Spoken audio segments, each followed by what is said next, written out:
What's up guys, the Angry Dipper. Today, we're gonna do it finally. We're gonna do it. Toolbox tour.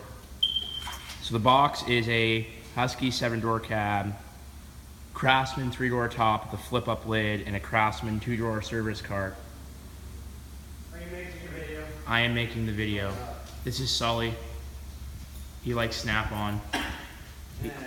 He's rocking this. Oh, come on, look at that. My box is back. He's rocking this Snappy box. Snap-on and KFC. And some KFC. And yes, it's filled with Snap-on, trust me. Only the best in this shop. He knows it's true. Anyways, 7-door cab, 3-door top, flip-up lid, and a 2-door service cart. So it's relatively big. As far as a new box goes, I got a new Snap-on rep, so I'm still trying to figure out and get some things in line for getting a new box. I'm looking at the KRL right now. There's a tie between that and the Epic, so I think I've pretty much decided. So we're gonna go through the box. A lot of empty drawers. Made some room, so starting up top, metric impacts. Doesn't really matter what you use, really. They're impact sockets. They really never break. This is Power Torque, which is O'Reilly's brand. $20 for the set, and they've lasted me a year. Under that, Stanley 1/4-inch turbo sockets. Metric SAE. Lasted me like 2 years. Got them at Walmart. It's a way to go. Channel lock. 3/8 shallow sockets, metric SAE. Ironic thing is I work right next to channel lock, so that makes my warranties a lot easier. But so far, they've been pretty reliable. No problems with breaking. Husky Torx bits, missing a T10 and T15 because Husky said, fuck you, Dave. So, no T10 or T15, but I've got backups. And these are like JG, I think, something like that. 3/8 deep wells, decent. Use these almost daily. They've never really failed. As you can see, they're starting to rust. A lot of these sockets are starting to rust, so I'll have to figure that out. Tired of cleaning them. The lone spark plug socket, other one got lost in the vehicle, so somebody got a free spark plug socket. PT also. I don't even know what brand this is. I think it's unbranded. Nut driver sockets. Unbranded. That's how official it is up here. It's yep. Unbranded. Completely unbranded. Allen keys. These are the common sizes. A lot of like ignition coils, stuff like that, using sizes. So I said, fuck it. Most of mine I just lose all of them. We travel around the shop. Some impact driver adapters, 1/4-inch, beat to shit as you can see. 1/2-inch, and 3/8 is on the gun. DeWalt, you know. Again, unbranded. As you can see, there's a double whammy. T15 took a shit again, so this T15 bit broke right after the other T15 bit broke, which sucks because that's how I adjust most of my ratchets, but it is what it is. I never really use this much, but if I ever have to, pretty much have everything in there. I have 2 of those actually. Allen keys, metric SAE, Torx bits. And there is a T15 in here, so I was saved in some aspects, which is nice. Tons of different kinds of drill bits. Never really use them. Only when like flat repairs, I use the 5/16, and that's about it. Other than that, they just sit up there and look pretty. Holding my socket rails down, I have to figure out that issue. Next drawer. Pliers. These took a shit. Don't buy Harbor Freight. I should have known better. I was desperate. I needed something, but as you can see, nose is offset now, so getting a set of those soon. Wire strippers, a couple different kinds of snips, a couple different kinds of needle nose pliers, and the rest of it is empty because I lost my key to the top box, so I moved most of my shit in the 7-drawer cab. Just, you know, shit doesn't travel around. Just when we start getting into the good shit. Metric and SAE, Gearwrench, honestly, I only really like Gearwrench. Never let me know. Yeah, Gearwrench is reliable. They're cheap. They're relatively cheap. I mean, it's not like $600-700 like a Snap-on set, but they're they're still $200 or $300. But I think my master set was like 109. yeah, Half-inch, quarter inch, 3/8. yeah, and he got everything. And so these are really reliable. If you're even a do-it-yourselfer or a shop mechanic, like both of us are, we use these daily. I use these all the time. Brakes, great.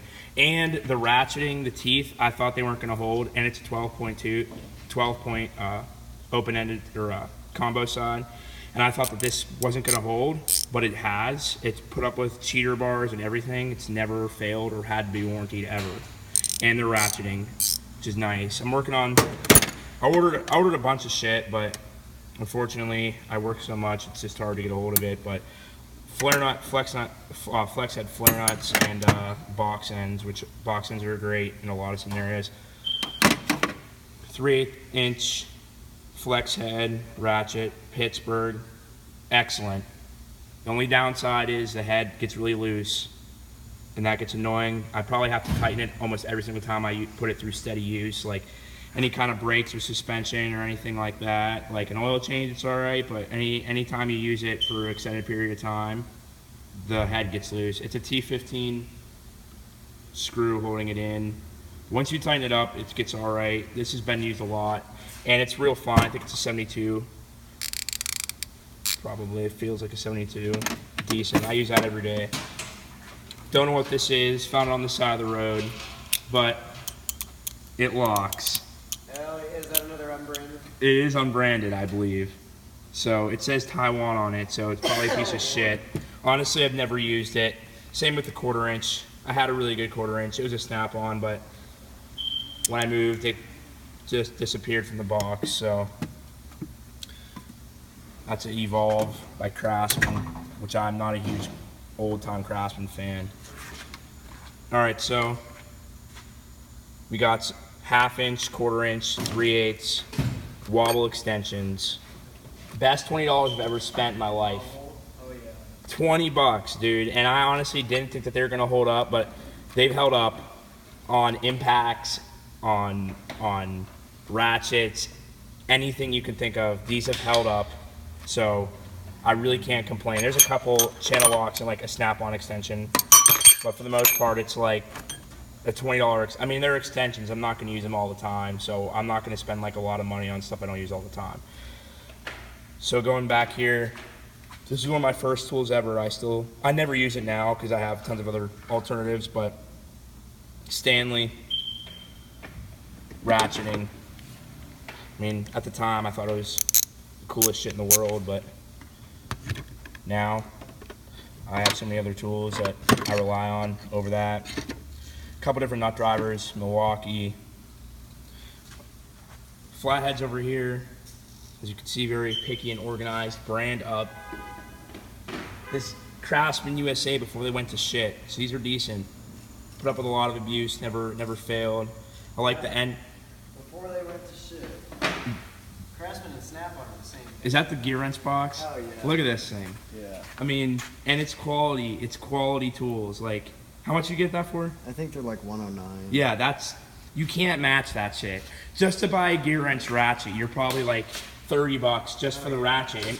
And it comes with a 1/4 inch, a 3/8, and a 1/2 inch. Gearwrench is amazing. I don't care what anybody says. I use Snap-on. He uses Snap-on. The only person here who doesn't really use Snap-on is Bob, because he's like 45 and he thinks Snap-on's for kids, which I understand. He's been doing this shit for 20 years.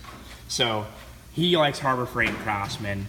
But both of us use Snap-on, and I still pick Gearwrench over Snap-on wrenches for the most part because they're still really high quality. And like another thing is, these will not fucking rust. I don't care who you are, they won't rust. The real thin profile, so they fit in almost anything. I've used these in interiors, everything. You just can't compare at all. I don't like my wrenches sitting flat though, so I'm actually going to be buying some holders, I think, because I'm just weird about that.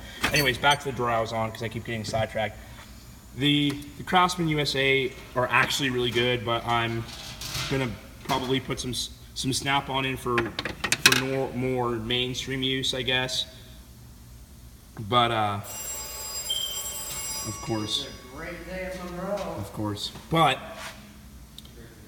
the greatest thing about these are they're really tough, and the end is great to hammer on, which is why I have kept these for so long. And if I did get a snap-on set, which I think they're like $87.95 for like a 5-piece, which really isn't bad, I would definitely not be using them to beat on. So these will probably stay in the box whenever that is. My new snap-on rep, he's not used to people paying cash for stuff, so he doesn't tend to have stuff on the truck. But I've given him a list, so hopefully next week when he comes by, I can, you know, go to town and buy some shit. So these are all my flatheads. I used to have a set of picks too, snap-on picks. Don't know where they went, disappeared. So happens. Over here, these are all magnetic screwdrivers, mostly Phillips, but there's one flathead in there, a little stubby, and then 3 Phillips. I don't ever really use Phillips much because I got so many different adapters and shit. I don't really have to worry about that. Over here, one of the best tools you will ever get. It's a Christmas tree fastener puller, and it works like a dream, let me tell you. Expensive, but worth the money. It's great, makes your job way easier. The fasteners break all the time, so having this is definitely like makes your life way easier. Snap-on, obviously. 3/8 inch, 72 tooth, channel lock. This one actually failed on me about a month ago, and wouldn't get out of reverse, but then suddenly like sat for a while, and now it's both directions. Ratchet, 3/8, snap-on. This one's used every now and then. I use this on oil changes when I need to use like the claw, the oil filter claw, and my 3/8 long flex head up here is already in use. I actually picked this over my snap-on. It was the same deal when I had the 3/8 locking flex head snap-on ratchet too, same deal. That's why I ended up going with this. I sold the snap-on on eBay, and for $20 I got this, and I use this over my snap-on 3/8. Partially because it's longer and it's flexing, but even this, like, this is my go-to choice when it comes to a standard 3/8 steel handle ratchet, but 9 times out of 10 I'm going to pick that over the snap-on. It performs better, it's lighter. I just like that ratchet a lot. So snap-on 3/8. These are shallow metric sockets from 10 to 19 mil snap-on. Good sockets for sure. The reason I went the snap-on route on the shallow sockets is because those tend to endure a lot of torque at one time, and I have had a couple shallow sockets break on me that were cheaped out. Snap-on. This is a good set. I don't know how much these cost, but normally I got it off the truck for a deal. I couldn't pass it up, so you know me, obviously. So that's this drawer. This drawer is pretty much about as full as it's going to get. I could probably fit a few more ratchets in there, but that's probably going to be about it. Next drawer is empty. Drawer below that, miscellaneous C-clamp for compressing pistons and calipers mainly. Everybody has one of these, oil filter claw. This is a Toyota oil filter adapter. If you are a general service technician, you need one of these if your shop doesn't have a set, because almost every Toyota within a certain era is going to use this. I hate Toyotas, it's a given fact, so having the tools to do the job definitely helps. Oil filter pliers. This is a scanner actually. I got this off of, when I was at my old shop, we had a guy come who's selling personal tools, and he got me the scanner for 30 bucks, and it does live data and everything. The primary scanner that I use is the snap-on, which is over here. I was using it earlier to diagnose an issue. It's a Solus Ultra. This is mainly this is good for like good live data and stuff, but I have my own scanner, you know, when it's just a simple code read, something like that. It does do live data, fuel trim, all that. Cable ties, always need them. Test light, spark plug tester, multimeter, some different wiring, some different adapters. Brake bleeder, which can be used to bleed a lot of different systems, which is probably one of the better investments actually. Harbor Freight for like 40 bucks, I think something like that. Couple adapters for a propane torch, an extra light, just in case.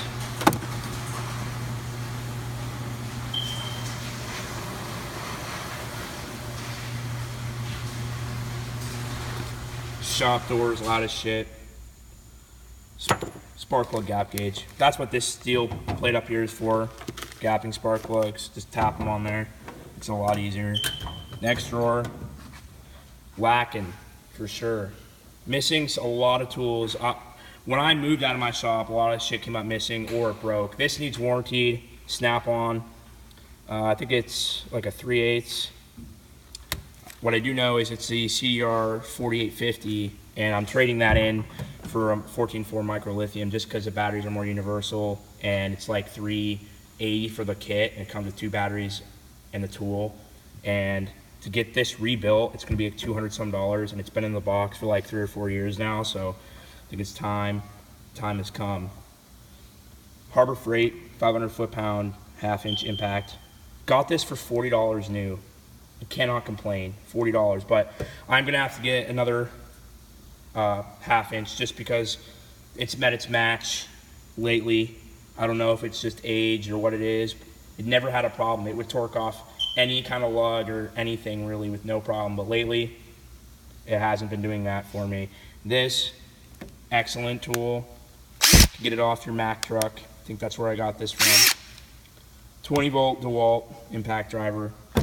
Excellent amount of torque. I actually this morning, I had just done the brakes on an Altima, and just because the air wasn't on yet and compressed, I decided to torque the lugs down with this, and then before obviously I lowered it and torqued with the stick. And actually when I torqued it with the torque stick, it was already at 100 foot-pounds. That was just a quick strike, so that thing definitely has some power. Die grinder's on the way. Again, a lot of shit needs warranted. For some reason, no snap-on rep really seems to want to make runs around here, but luckily, now that I've got one, hopefully I can start warranting all that shit. Lube drawer. In the back, gasket sealers, different kinds of gasket sealers. Easy Bead, Permatex, propane for my torch, brake grease, general grease, grease packets. This is like a cleaner for like aftermarket air filters. A couple different kinds of oils, CV blaster, intake cleaner, all that, Loctite. And then the last one, the 7-door cab, electrical kits. So, hold on, this door doesn't want to open the whole way. There we go. Electrical kit there. That's pretty much everything I could ever need. Downpipe on an intake actually. Came off of a Mazda 6. K&N. I'll probably get some videos up of it, but I did some shit to my minivan. Actually borrowed the rest of this tube, so that's why there's only like one little element. Miscellaneous, different fuses and solenoids and anything I could ever need. Fuck electrical though, I don't do that shit. Tons of different kinds of bolts. Food, gotta chow down, you know, some days. And then over here, pretty much, I use this to mostly do most of my writing on my reports and stuff like that, but various different kinds of clamps and hangers, an extra funnel just in case. This is just my trash part drawer. When somebody wants to know how to do a repair, I'll show them. Just the other day I actually taught a newer tech how to do a Honda bulb with a broken bulb because he was having a hard time getting the part number and stuff. So, then torque stick. Don't even know what this is. It is branded ATD, 1/2 inch torque stick with 1/2 inch extension, which I actually am going to take off because every time I leave, people take it off. So clearly, I'm the only one that prefers this torque stick or extension to torque stick. And then creeper, just in case. Never really use it, but the times that I do need it, I didn't seem to have it, so I finally caved and decided to bring it. Mostly just sits around. Got a light back there. Outside, duct tape, couple different. There's an extra light, another flashlight, magnetic grabber. Actually, this is actually a pretty handy tool. If you don't have a magnet, I would get one for sure. Knocking shit over. Hand cleaner, but a hand cleaner we use in the shop is even better. So, Goo Gone, some pens. Can't go without Coke Wintergreen, you already know. And I added my own little makeshift power bank just in case, you know. But that's pretty much the box. So for all you guys have been wondering, I'm sure I'll keep updated on it.